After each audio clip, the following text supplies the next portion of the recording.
오늘의 본문을 여러분들이 이해를 잘 하기 위해서는 본문의 전후 문맥에 어떤 사건이 있었나라고 하는 것을 우리가 살펴보게 될 때 귀한 은혜를 받을 수 있습니다. 본문 전후 문맥에는 어떤 내용이 나와 있는가 하면 예수님이 순환당하신다라고 하는 말을 제자들에게 이야기하는 부분이 나와 있습니다. 예수님께서 그 순환당하신다라고 하는 그 이야기를 하기 직전에 어떤 일이 있었는가 하면 제자들에게 예수님이 질문을 합니다. 사람들이 나를 누구라 하느냐라고 질문합니다. 그래서 제자들이 얘기합니다. 누군가는 얘기하기를 침례 요한이라고 얘기합니다. 누군가 얘기하기를 엘리야다, 에레미야다, 선지자 가운데 하나다라고 이야기합니다. 그때 예수님이 그 제자들에게 이야기합니다. 그러면 너희는 나를 누구라 하느냐. 그때 베드로가 답하죠. 주는 그리스도시요 살아계신 하나님의 아들이니이다. 그러자 예수님이 아주 흡족하게 여기시면서 바요나 시몬아 내가 복이 있도다. 여러분, 그리고 나니 예수님이 순환 얘기를 하시는 거예요.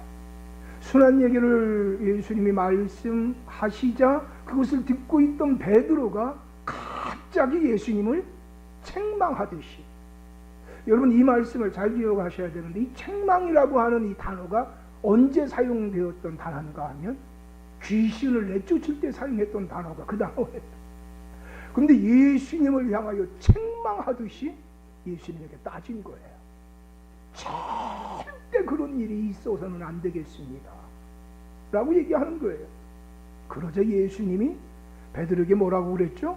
사단아 내 뒤로 물러가라.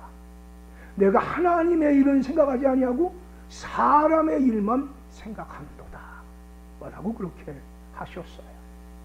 여러분, 그 신입 사원들 앙케이트 조사를 했다고 그래요. 가장 어려운 게 뭐냐, 견디기 힘든 게 뭐냐, 52.6%가 이야기하기를 동료들이 있는데 그 동료들 사이에서 비교당하면서 공개적으로 책망받을 때가 가장 견디기 힘들다. 인격적인 굴욕을 맛보고 내가 여기 회사 계속 다녀야 되나? 라고 하는 마음까지 들게 됐다 라고 이야기를 했다고 그래요. 은퇴하신 분들에게 또 앙케이트 조사를 했는데 가장 어려운 게 뭐냐라고 그랬더니 무언가 내가 해보려고 해도, 열심히 하려고 해도 절벽과 같은 걸 느낀다는 거예요. 조금 올라가는 듯 하는데 다시 미끄러 내려지고, 올라가는 듯 하는데 다시 미끄러 내려지고, 도대체 어떻게 좀 해볼 수가 없다라고 그렇게 이야기했다고 그래요. 여러분, 베드로가 예수님이 공개적으로 칭찬할 때는 너무 기뻤을 거예요. 근데 공개적으로 책망을 할 때 너무 마음이 아팠을 거예요. 여러분, 베드로의 입장에서 한번 생각을 해보세요. 베드로가 예수님 십자가 지신다고 이야기할 때 왜 그렇게 거칠게, 아니 어떻게 보면 예의 없이 그렇게 행동했을까요? 예수님 사랑하기 때문에 그랬겠죠. 여러분, 예수님 사랑하기 때문에 예수님 자세히 살펴봤더니 주는 그리스도시요 살아계신 하나님의 아들이라고 그렇게 고백할 수 있는 믿음까지도 갖게 된 것일 거예요. 물론 하나님 아버지가 그 믿음 주셨기 때문에 그렇게 됐지만 어쨌든 분명한 것은 베드로가 예수님 사랑하는 걸 거예요. 여러분, 예수님도 그것을 아실 거예요. 근데 왜 예수님이 그렇게 베드로의 마음도 알아주지 않고 그렇게 심각하게 책망하셨을까요? 예수님 열받아서 그랬을까요? 아니, 이님이 감히 나한테 이런 마음 때문에 그러셨을까요? 그러셨으면 이 땅에 안 내려오셨겠지. 여러분, 예수님은 사람이 원하는 것을 해주는 것이 아니라 그에게 꼭 필요한 것을 해주시는 줄로 믿습니다. 아무리 원한다고 해도 그것을 이루어주시는 분이 아니라 꼭 필요한 것 그에게 해주실 줄로 믿습니다. 근데 여러분, 베드로의 문제가 뭐죠? 예수님 사랑하지 않기 때문에 문제가 있는가요?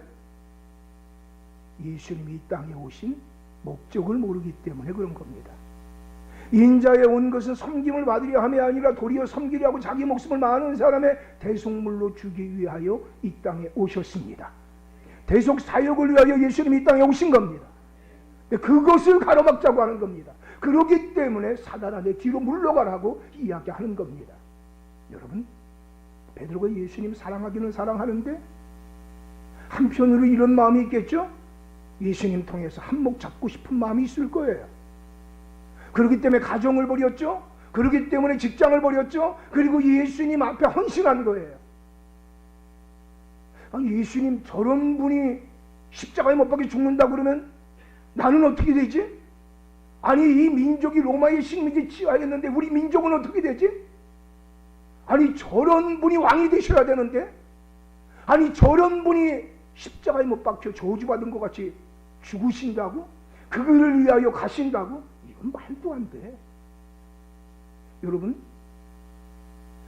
예수님 향하여서 그 마음 가지고 있는 베드로, 공개적인 책망을 받았기 때문에 그 마음에 힘든 것도 있었겠지만 도대체 예수님이 어떤 분인지 잘 모르겠는 거예요.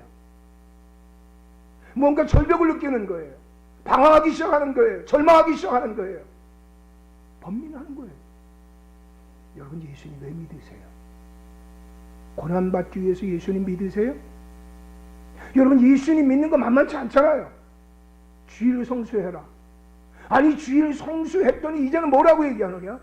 11조 해라.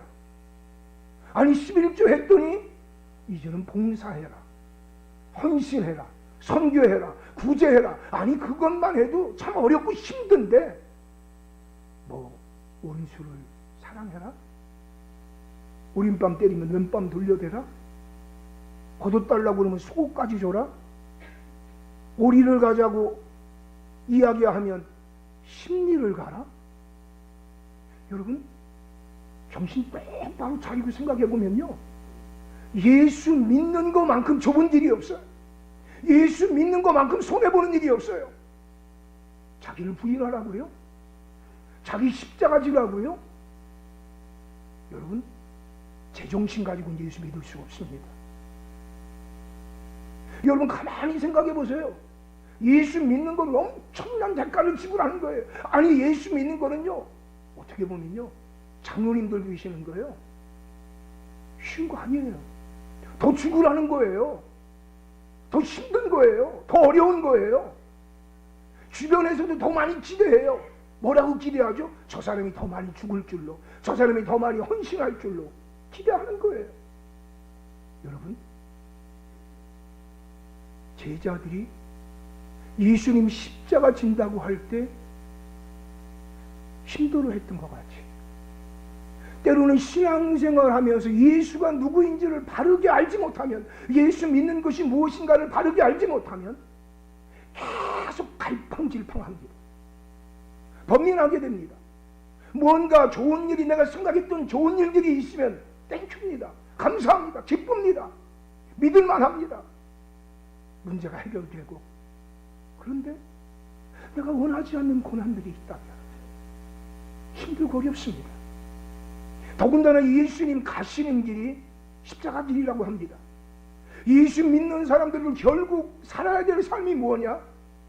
자기 부인하고 자기 십자가를 지고 예수님 따라가지 아니하면 하나님 나라에 합당하지 않다고 합니다. 여러분, 제자들의 그 마음을 예수님 모르실까요? 그래서 예수님이 이제 그 제자들 가운데 3명을 데리고 산 위로 올라갑니다. 왜 하필이면 3명일까요? 특별히 이 3사람 사랑해서 그럴까요? 물론 그럴 수도 있지만은요, 생각해보면 베드로하고 성정이 비슷한 사람들이 야고보와 요한입니다. 3명 다 성격이 급합니다. 한성질합니다. 여러분, 야고보와 요한은 뭐라고 그래요? 예수님, 저렇게 예수님 반대하고 그러는 것들 하늘에서 불을 명해가지고서 다 꼬실러 버릴까요? 참 대단해요. 우리와 함께하지 않는 사람들이 예수 이름을 사용하는데요, 저것들 전매 특허는 우리만 갖고 있는데 저것들을 사용하지 못하게 할까요? 굉장한 우월의식, 특권의식, 아주 성격은 막 이 우레의 아들이라고 얘기할 정도로 성격이 급하고, 그런 사람들이 바로 야고보와 요한이에요. 그리고 한몫 챙기기 위해 가지고 자기 엄마가 치맛바람을 일으켜가면서 좌의정 우의정하게 해주세요. 가만히 보니까 예수님 드디어 왕이 되실 건데, 그렇게 했던 사람이 야고보와 요한의 엄마이기도 해요. 수의 논리, 크기의 논리, 신의 논리에 지배당하는 사람들이 바로 누구냐? 야고보와 요한과 베드로예요. 예수 왜 믿느냐? 출세하려고. 예수 왜 믿느냐? 이 땅의 문제 해결하려고. 보란듯이 좀 한번 사람답게 살아보려고. 그래서 예수 믿는 거예요. 그런데 그분이 죽으신다는 거예요. 십자가 못 박혀 죽으신다는 거예요. 그리고 예수 믿는 자의 삶도 그런 삶이라는 거예요. 여러분, 예수 왜 믿으세요? 예수 왜 믿으세요? 여러분, 예수님이 그런 제자들을 산 위로 데리고 올라갑니다. 그리고 그 예수님이 보여주시는 게 있고, 그들로 하여금 듣게 하는 게 있습니다. 여러분들도 오늘 예수님과 함께 그 산으로 올라가시게 되기를 바랍니다. 이전에 여러분들이 보고 들었던 것들이 있다고 한다면 또 다시 그것을 확인해보고, 그것을 전혀 보고 들은 분들이 없다면 그것을 영적으로 보고 들을 수 있는 은혜가 있게 되기를 축복합니다. 자, 그 산 위로 올라가세요. 자, 그리고 난 이후에 예수님께서 한 장면을 보여주십니다. 우리 2절 말씀을 다 같이 보고 합독하시겠습니다. 2절 시작. 그들 앞에서 변형되사 그 얼굴이 해같이 빛나며 옷이 빛과 같이 휘어졌더라. 아멘. 예수님 변형이 되셨는데 어떻게 변형이 되셨느냐? 여기 보니까 그 얼굴이 해같이 빛나며 그리고 옷이 빛과 같이 휘어졌더라. 어떤 것으로 세탁을 한 것보다도 더 하얗게 변화됐다는 거예요. 여러분, 모세가 율법을 받기 위해서 산에 올라갔다가 내려왔을 때 그 얼굴의 광채가 너무 빛나서 사람들이 감히 볼 수가 없어서 그 얼굴에 수건으로 덮었던 적이 있습니다. 여러분, 영광의 하나님의 그 영광이 그 모세의 얼굴에 묻어났었을 때 사람들이 감히 볼 수 없었습니다. 근데 여러분, 예수님은 하나님 되십니다. 예수님은 발광체가 되십니다. 여러분, 모세는 반사체가 됐는데도 사람들이 보기 어려웠어요. 그런데 예수님은 하나님을 만났기 때문에 그 얼굴에 반사체가 임한 것이 아니라 예수님이 누구인가를 제자들에게 보여주기 위해서 그 산에 올라가서 그 영광의 광채의 모습을 제자들에게 보여주신 겁니다. 예수님은 빛이 되십니다. 그래서 그 제자들에게 예수님의 영광을 보여주시는 거예요. 옷도 씌워지는 것을 보여주시는 거예요.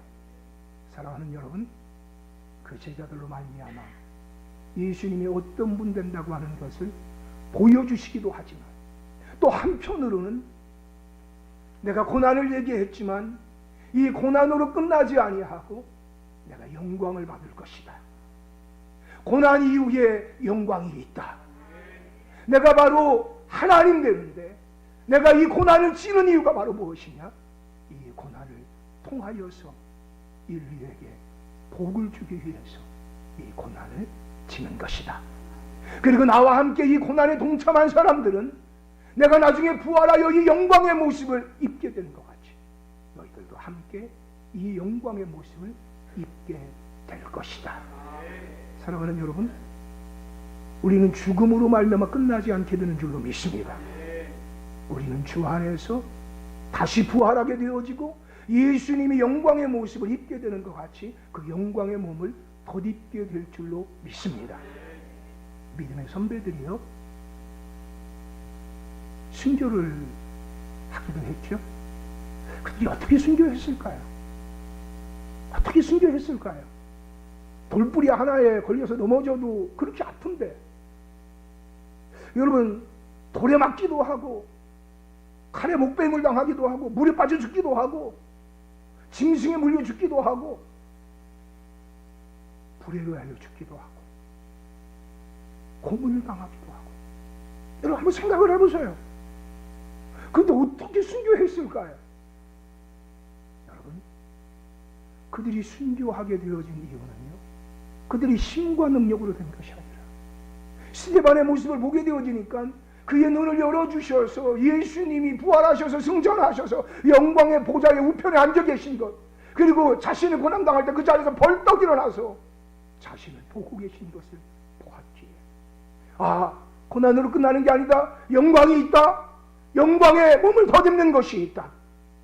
그러기에 그 현실의 고난만을 바라보지 않고 영광을 바라보며 나갈 수 있었기에 순교할 수 있게 된 줄로 믿습니다. 가끔 가다가 장영주 사모가 그렇게 꿈을 꿨다고 얘기를 해요. 그러면 저는 개무시합니다. 아, 내가 꿈 꿨는데 여보 좀 이렇게 좀 들어봐. 아니 좀 똑바로 얼굴 쳐다봐가면서 들어봐. 저는 그 주의입니다. 눈 뜨고 성경 펴놓고 믿자. 눈 감고 믿지 말고 눈 뜨고 성경 좀 펴놓고 믿자. 그러니까 장영주 사모가 뭐 꿈꿨다 뭐 이렇게 하게 되면요, 그래. 그냥 그러고 좀 넘어가요. 근데 제가 꿈을 꿨어요. 한 12시 정도에 잠을 잤는데 새벽 2시 반에 일어났어요. 꿈속에서 보게 되어지니까 에스카레이터를 타고 사람들이 쭉 이렇게 이동하듯이, 뭐 공항에 가게 되면은 왜 그 올라가는 에스카레이터 말고 그냥 이렇게 수평으로 가는 그 에스카레이터 같은 거 있잖아요. 그거를 타고 사람들이 쫙 가는데 한 장소로 이렇게 들어가는데 그 안에 들어가 있는 사람들은 막 기도하고 있어요. 그리고 그렇게 보니까 제가 아는 사람들이 좀 있더라고요. 그 중에 특별히 제가 딱 눈에 딱 띄는 사람이 누구냐, 이순영 권사님이었어요. 저분들 내가 아는 분들이구나, 그렇게 인지는 되는데 제가 확연히 그냥 이렇게 딱 된 분이, 목사 하필이면 나를 아는 체 하지 왜 이순영 권사님만, 어쨌든 자기는 그랬어요. 예. 근데 그 안에 싹 들어가는데 이거 죽는 거구나, 제가 그냥 그게 딱 느껴졌어요. 그런데 화장터에 보게 되면 그 화로 이렇게 나중에 화로 이렇게 딱 열을 때 열기가 확 올 때가 있어요. 예전에 성남 화장터가 좀 이렇게 뭐라고 그럴까요? 예전에 어느 정도 개발이 안 됐었을 때는요, 그걸 갖다가 이렇게 화물을 나중에 탁 열고 거기에서 이렇게 뭐예요? 유골 이렇게 나올 때 그때 그 열기가 아주 확 덮쳐지는 게 있어요. 그런데 그 안에 들어가자마자 그 열기가 확 덮쳐지는 거예요. 제가 딱 느낄 때 그랬어요. 순교인가 보구나, 마지막인가 보구나. 근데 그 얼굴에 잠자는데 얼굴에 그 화기가 확 덮치면서 그냥 깬 거예요.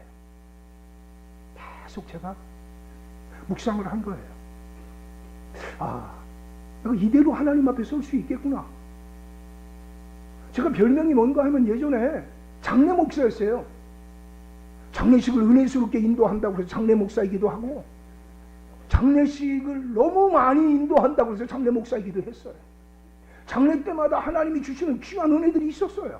여러분들이 아멘을 안 하면 굉장히 제가 혼자 착각하는 거겠지만, 장례식 때마다 하나님이 신비한 은혜를 주었어요. 한 번도 기회를 줬는데도 하나는데, 이유가 뭔가 하면 제가 처음 맡았던 학생들이 고등학교 4학년 학생들이었어요. 근데 그 학생 가운데 한 명이 교통사고로 죽게 됐어요. 그가 죽었다고 하는 소식을 듣고 난 다음에 장례식장에 가가지고서 학생들도 다 몰려와서 울고 있어요. 저도 가서 같이 울었어요, 그냥. 근데 한 장로님이 저한테 그러는 거예요. 전도사님, 천국이 있다는 걸 믿으십니까? 아니, 그 장로님 웃긴 분이요. 전도사한테 천국이 있느냐고 믿다니, 거기다 대고서 안 믿는다는 얘기를 어떻게 하겠어요. 무조건 믿는다고 그러지. 내가 믿습니다. 그랬지. 그분이 그때는 뭐 장로님도 아니었었어요. 믿는다고. 그랬더니 전도사님, 그 천국이 있다는 걸 믿으시는 분이 왜 여기서 와서 울기만 하고 계십니까? 그랬더니 잠깐 좀 보자고 그래요. 밖에 나가자고 그래요. 그리고 난 다음에 그분이 저한테 자신의 할아버지가 장로님이었는데 교회에서 항상 새벽종을 치고 그러셨는데 그 할아버지가 소천하실 때 자녀들 다 불러 모아놓고 그리고 난 다음에 찬송가를 부르라고 그러고 주께서 나를 갖다가 이제 하늘나라를 인도할 거라고. 그리고 난 다음에 막 찬송 부를 때 두 손 번쩍 딱 들더니 저기 천군과 천사가 나를 맞으러 온다고 환하게 웃으면서 너희도 나랑 다시 보자. 그리고 소천했대요. 눈물 한 방울 안 났대요. 그리고 그때 그 장로님이 분명히 믿기를 야 천국이 있구나. 천국이 있구나. 그리고 본인이 사업에 실패하고 난 다음에 그래 하나님 살아계시지 천국이 있지 이걸 분명히 믿고 난 다음에 자기가 교회로 갔다는 거예요.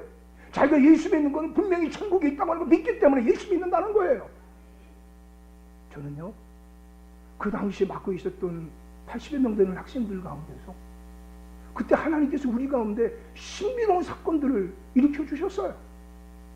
그 소천했던 그 학생이 수련회 참석하고 난 다음에 여름 수련회 참석하고 난 다음에 이제 소천하게 됐는데 그때 수련회 참석해서 우리가 침례도 받고 사진도 찍고 하는 일들이 있었어요.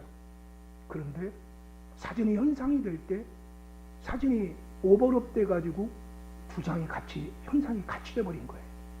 근데 그 모습이 항상 어떤 모습 같으냐? 성령의 비둘기 같이 내려와 있고 그 침례받은 침례복 입고 있는 그 모습 가운데서 그저 천사들이 양옆에서 천국을 이렇게 데리고 올라가는 모습과 같은 모습이었어요.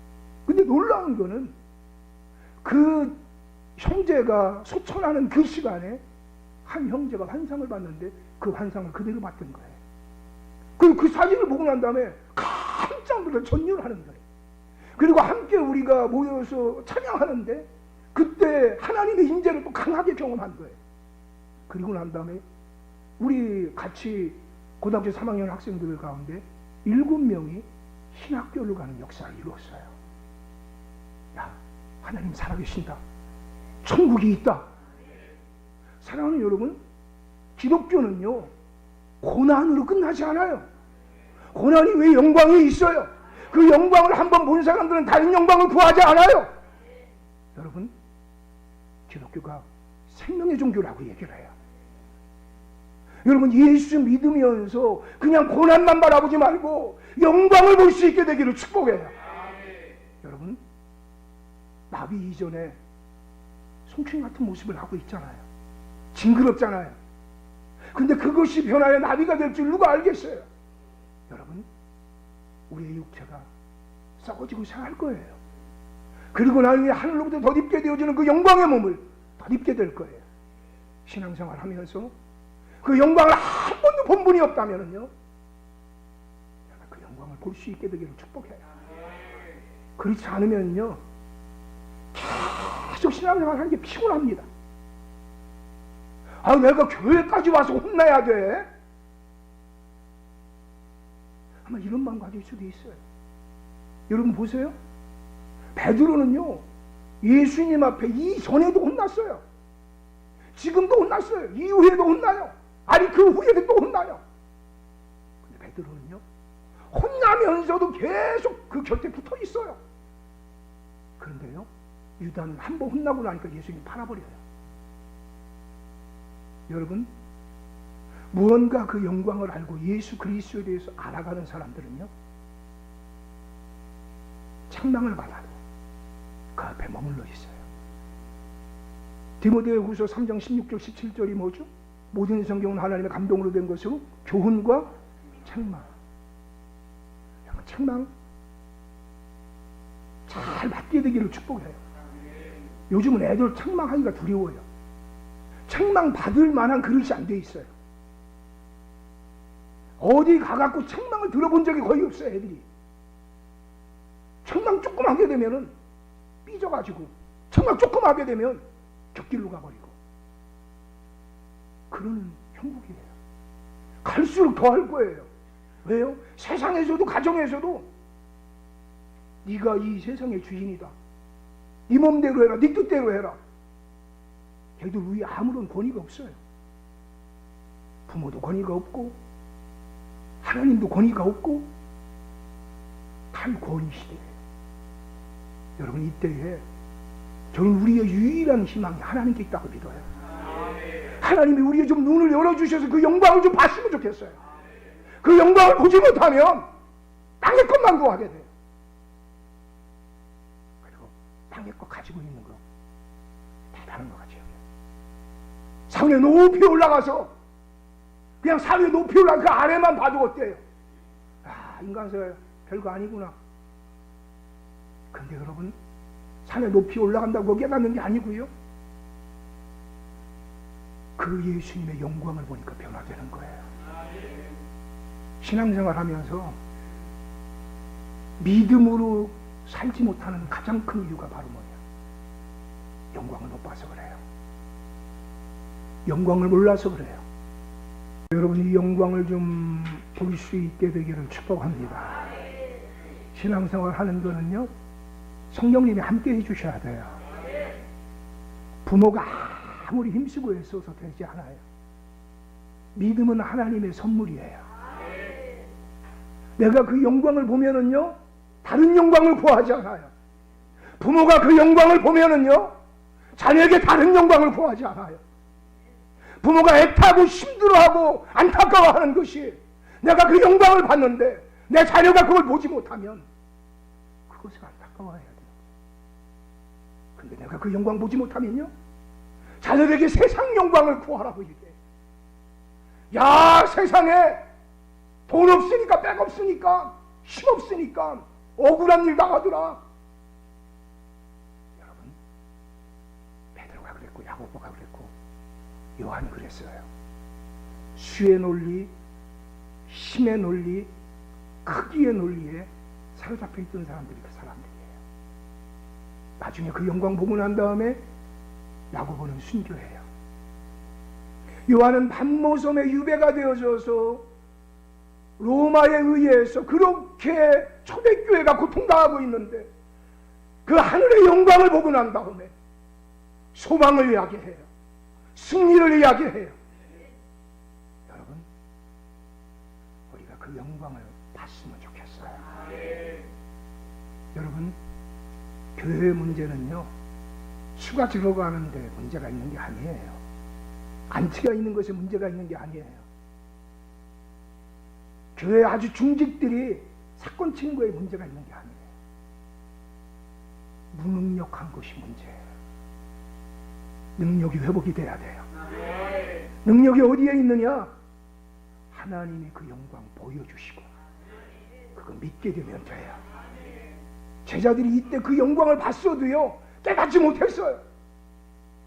예수님 부활하시고 그 영광의 몸을 보게 되어지고, 그리고 예수님 승천하시고 그 모든 것이 성령 안에서 깨닫고 난 다음에는 예수님 그는 실로 하나님이시로다. 우리도 예수님 영광의 몸을 입게 된 것 같이 영광의 몸을 덧입게 될 것이다. 그리고 베드로는요, 너희가 고난당하는 것을 즐거워해라. 왜요? 예수 위하여 고난당하면 받을 영광이 있기에.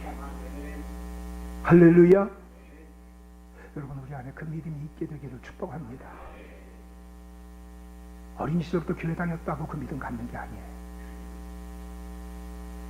하나님이 그 은혜를 주셔야 돼요. 자, 예수님이 그거 하나 가지고 좀 부족하셨나 봐요. 또 한 가지를 더 보여주세요. 3절 말씀 같이 보셨으면 좋겠어요. 자, 3절 다 같이 함께 17장 3절 합동합니다. 시작. 그때의 모세와 엘리야가 예수와 더불어 말하는 것이 그들에게 보이거늘. 아멘. 여러분, 예수님 당시로 따지면은 모세는 몇 년 전 사람이냐? 1500년 전 사람이에요. 엘리야는 몇 년 전 사람이냐? 한 850년 전 사람이에요. 이미 죽어서 썩어서 완전히 흔적조차 찾아볼 수 있으면 아마 모래같이 됐을 거예요. 그런데 여러분, 기억하셔야 될 것은 예수님께서 그 영광 가운데 보여주신 모습이 뭐냐? 모세와 엘리야를 만나는 거예요. 어떤 분은 그럴 거예요. 모세인지 엘리야인지 어떻게 알게 됐지? 하나님이 알게 하시는 거예요. 할렐루야. 그런데 죽은 줄 알았던 그들이 살아있는 거예요. 여러분, 하나님이 어떤 분이시냐? 아브라함의 하나님, 이삭의 하나님, 야곱의 하나님. 하나님은 산자의 하나님이라고 그랬어요. 여러분, 하나님이 볼 때는 믿음 안에 있는 사람은 다 살아있는 거예요. 그래서 예수 믿는 사람들이 소천할 때 죽은 것이 아니라 잔다고 그래요.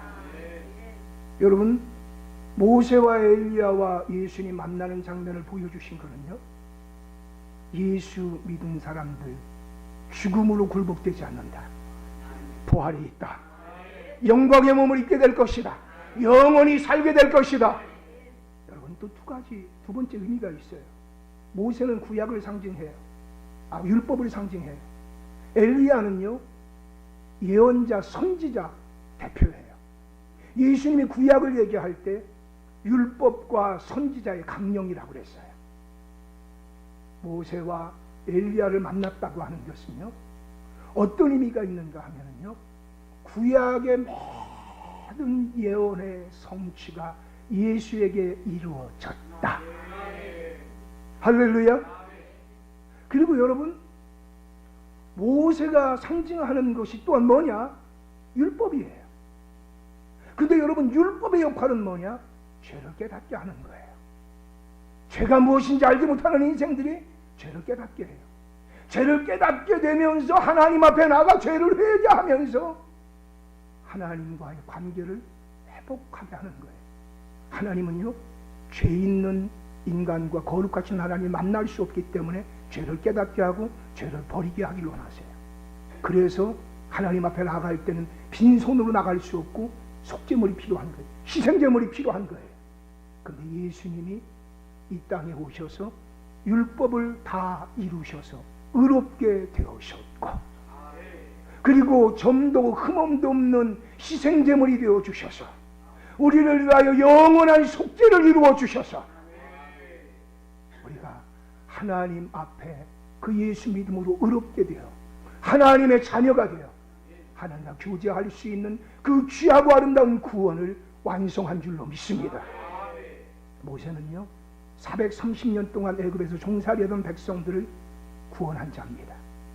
엘리야는요, 영적인 암흑 시대에 갈멜산에서 바알과 아세라를 섬기는 850명의 제사장들과 능력 대결을 벌여서 참신이 바로 하나님인 것을 존재 증명한 자입니다.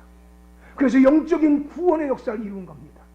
그런데 여러분, 육적인 출애굽의 구원이 완전하지 않고 영적인 그 엘리야를 통한 구원이 완전하지 않고 예수께서 이루신 구원이 영육간에 온전하며 영원하게 되는 줄로 믿습니다.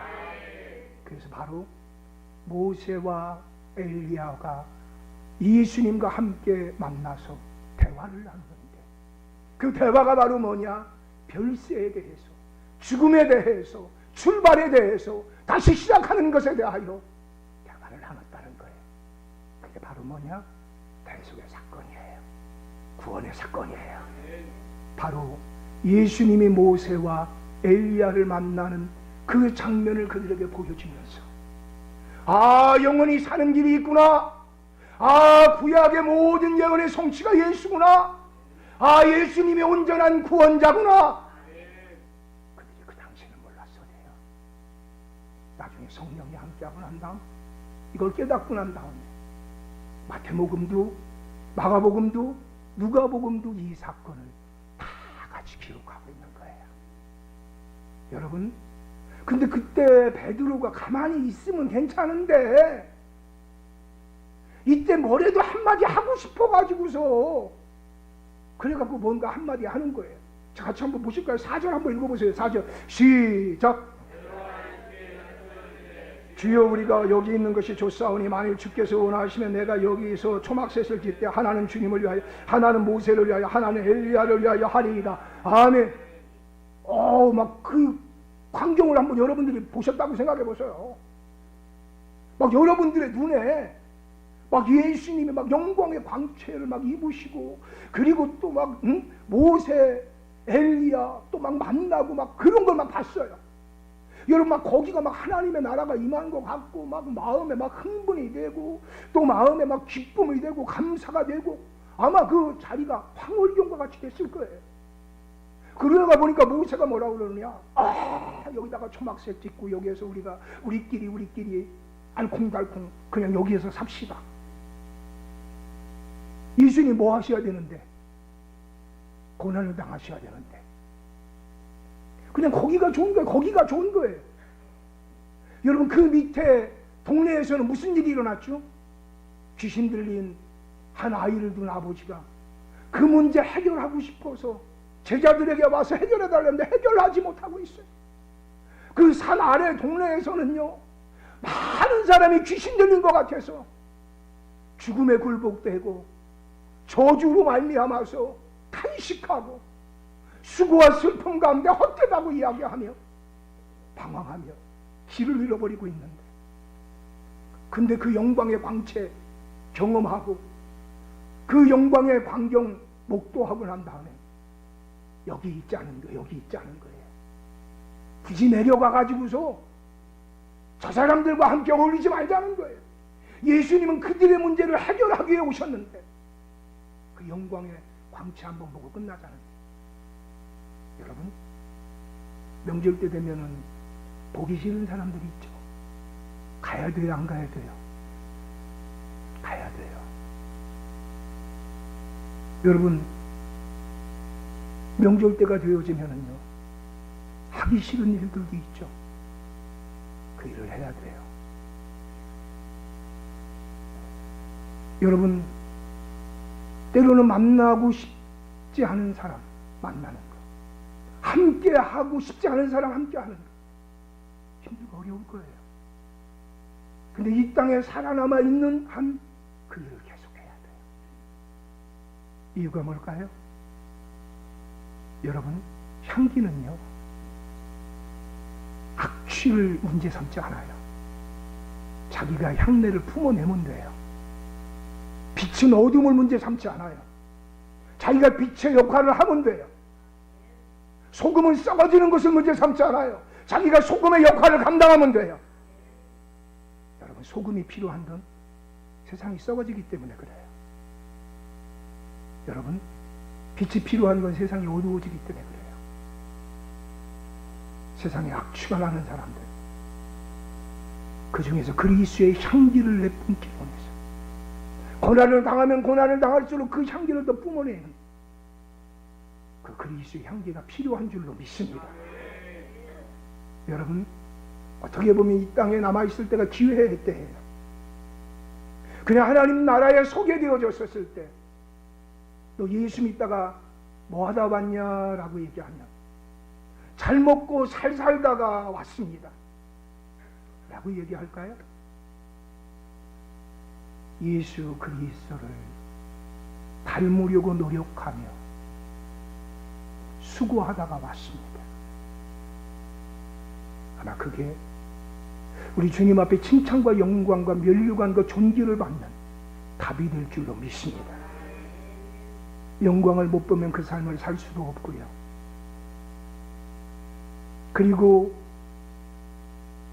이 땅에서 동일하게 경쟁사회 속에서 아기다툼하며 불안해하며 살아갈 수밖에 없습니다. 이 베드로가 그냥 그 위에 머물러 있지 않은 거예요. 그냥. 여러분, 그때 예수님이 또 그 말하고 싶을 거예요. 이 사탄아 내 뒤로 물러가라, 아마 이 말을 하고 싶으셨을 거예요. 이 답답하 이걸 보여줬는데도 모르냐? 물론 예수님이 아셨을 거예요. 지금 당장은 깨달을 수 없는 걸. 그러나 미래에는 알게 될 것을. 근데 그걸 보고 난 다음에 누가 참지 못하죠? 하나님이 못 참는 거예요. 이것들이야, 여기까지 올라와 갖고서 이것들이 이야, 이걸 보여줬는데도 저리야. 그래서 하나님이 드디어 개입하셔요. 5절 한번 읽어보세요. 5절. 자, 시작. 말할 때 후련히 빛난 구름이 그들을 덮으며 구름 속에서 소리가 나서 이르시되, 이는 내 사랑하는 아들이여 내 기뻐하는 자니 너희는 그의 말을 들으라 하시는지라. 아멘. 하나님은요, 꼭 무대 장치를 이렇게 굉장히 좋아하시는 것 같아요. 그래서 구약에 보게 되면 하나님이 나타나실 때 빽빽한 구름 가운데 이렇게 나타나고 그러세요. 때로는 막 천둥도 치고 막 그냥 막 번개도 치고 막 그냥 그러면서 하나님은 나타나셔요. 하나님은 뭔가 무대장치가 필요하셔. 하나님 뭔가 분위기를 좀 이렇게 자신의 막 그냥 막 나팔 소리 막 들리게 하고 막. 그런데 지금도 하나님 그렇게 딱 구름 막 있게 하고, 그리고 난 다음에 하나님이 드디어 개입하시는 거예요. 뭐라고 얘기하시죠?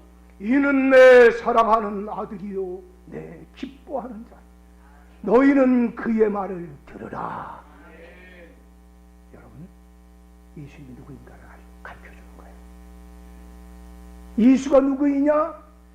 하나님의 아들이다. 하나님이 기뻐하는 자가. 너희의 생각을 버리고 너희는 그의 말을 들으라. 그의 말에 순종하라는 거예요. 철저히 그의 말에 순종해요. 그리고 예수님이, 자, 그 다음에 어떤 장면이 나오는지 한번 봐보세요. 6절, 제자들이 듣고 엎드려 심히 두려워하니 예수께서 나와 그들에게 손을 대시며 이르시되 일어나라, 두려워하지 말라 하시니. 할렐루야. 그리고 8절에 보니까 제자들이 눈을 들고 보매 오직 예수 외에는 아무도 보이지 아니하더라. 그들이 산에서 내려올 때에, 할렐루야, 예수님이 그들 데리고 산으로 내려가는 거예요. 귀신에 들려 있는 것 같은 그 세상, 악이 다툼 가운데 있는 세상,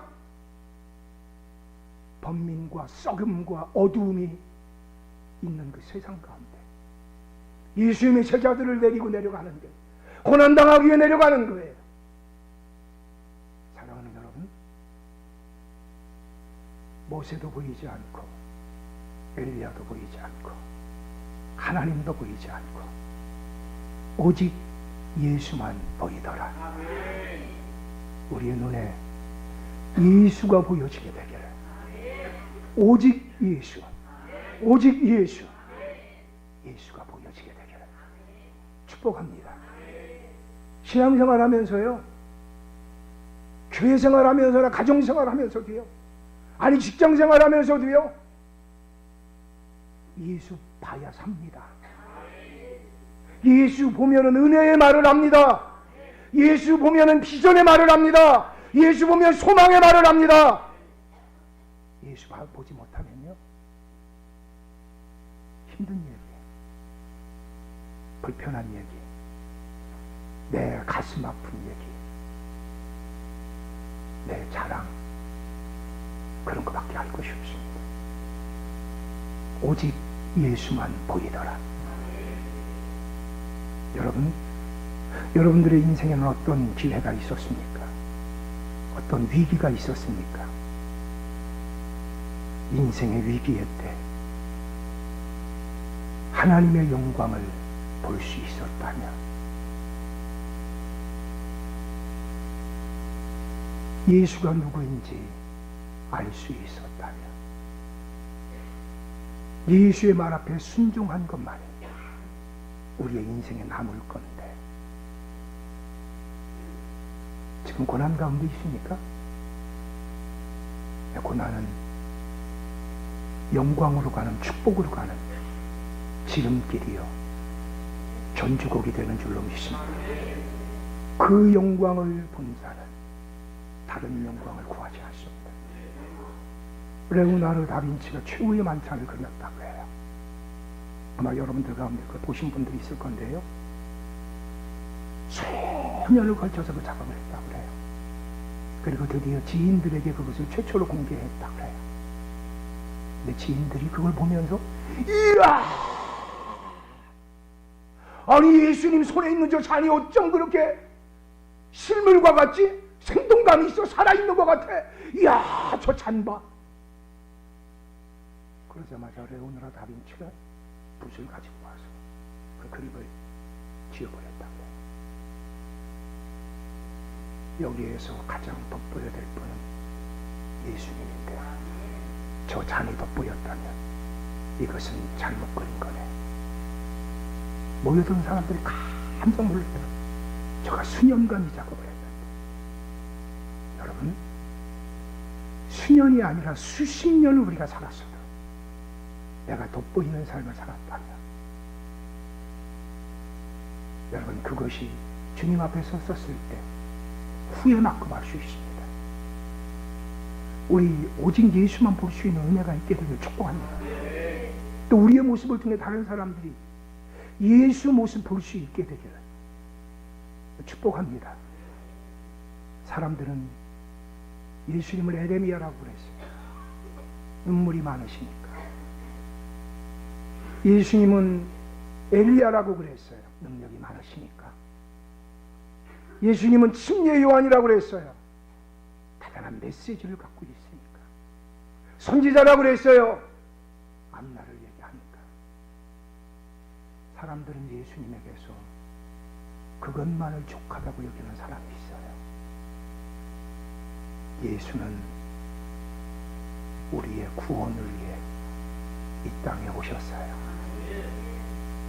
예수 바로 보는 게 나에게도 축복이고 내 자녀들에게도 축복이에요.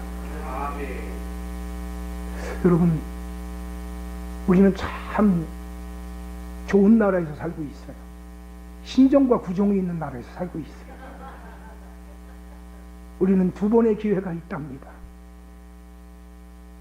신정을 맞이하기 전에 열심히 준비해요.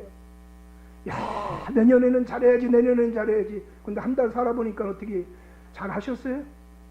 아마 그런 분들은 그럴 거예요. 아, 이제 우리에겐 구정이 있다. 아직 2016년이 시작이 된 게 아니다. 자, 이제 새롭게 잘해야지. 예수 바라봅시다. 구정 끝나자마자 뭐가 기다리고 있느냐? 수요일 날이 제2의 수요일이에요. 사순절이 시작되는 날이에요. 예수님이 우리를 위하여 순환당하신 것을 기념하면서 주일날을 빼고 40일 동안 예수님의 순환을 묵상하며 그 순환에 동참하는 그날이 시작이 됩니다. 구종으로 생각하면 2016년은 참 멋진 해예요. 어떻게 보면 그냥 한문으로 안 쓰면 이 해가 무슨 해입니다, 이 해 복 받으세요 그러면 욕하는 것 같지만, 하지만 이 해가 참 좋은 해예요. 왜요? 사순절로 시작해요. 여러분, 올 한 해 예수를 깊이 묵상합시다. 예수를 깊이 만납시다. 그리고 그 예수에 대하여서 말하며 살아가는 우리가 되기를 축복합니다. 같이 기도하겠습니다. 하나님 사랑합니다. 하나님 찬양합니다. 우리같이 부족하고 연약한 자들을 사랑할 자가 우리밖에 없는 것 같이 깊이 사랑해 주시는 것 인하여 감사를 드립니다. 하나님의 사랑을 알게 하시고 하나님의 은혜를 알게 하시고 갈수록 하나님을 알아가는 지혜와 지식 가운데 자라갈 수 있도록 도와주셔서 이 땅 살아갈 때에 참으로 우리가 어떤 삶을 살아야 할지 바른 목적을 정하게 하시고 목표를 정하게 하여 주시고 바른 방향으로 질주해 갈 수 있도록 도와주셔서 헛되고 헛된 인생길 가운데 참으로 영원한 것을 궁구하며 하나님 앞에 칭찬받는 삶을 살아갈 수 있도록 인도하여 주시옵소서. 오직 예수가 보여질 수 있도록 하나님의 도와 주시옵시며 그 말씀에 순종하며 부족하지만 예수 닮아가며 살아가는 우리가 될 수 있도록 도와 주시옵소서. 우리 살아가는 교우들 참으로 바쁘고 힘든 가운데서도 오늘 하나님 앞에 달려나와 싸우니 아버지 하나님 품에 안아 주시옵시며 눈을 열어주시고 존재 전부를 언제나 하나님과 함께 연합되도록 도와 주시옵소서. 아버지 하나님, 또한 우리 귀한 교우들이 몸을 드리고 시간을 드리고 재능을 드립니다. 아버지 하나님, 드릴 때마다 믿음으로 드리게 하시고 감사로 드리게 하시고 소망으로 드리게 하여 주셔서 하나님이 모든 것을 도와여 주시는 귀한 승리의 삶을 살게 하여 주시옵소서. 우리 사랑하는 교우들 이제 친지 방문할 때에 오고 가는 교통편을 형통하게 붙잡아 주옵시며 주의 사랑 가운데 하나님 인도하여 주시옵시며 우리 교우들이 가는 곳마다 하나님의 나라가 임하게 하여 주시옵소서. 나사렛 예수 그리스도의 명하노니 하나님의 나라가 임하일지어다. 어둠은 떠나갈지어다. 모든 악한 것들은 나사렛 예수 그리스도의 명하노니 떠나갈지어다. 우리 교우들이 가는 곳마다 하나님의 구원과 치료와 축복의 역사가 나타날지어다. 이제는 우리 주 예수 그리스도의 은혜와 아버지 하나님의 극진하신 사랑하심과 성령의 내주의 통일로 충만하시니 오늘 살아계신 하나님 앞에 나와 예배드린 귀한 교우들과 산지사방에 흩어져 있는 우리의 귀한 교우들 위해 주께서 지금부터 영원토록 함께 계시옵기를 간절히 축원하옵나이다.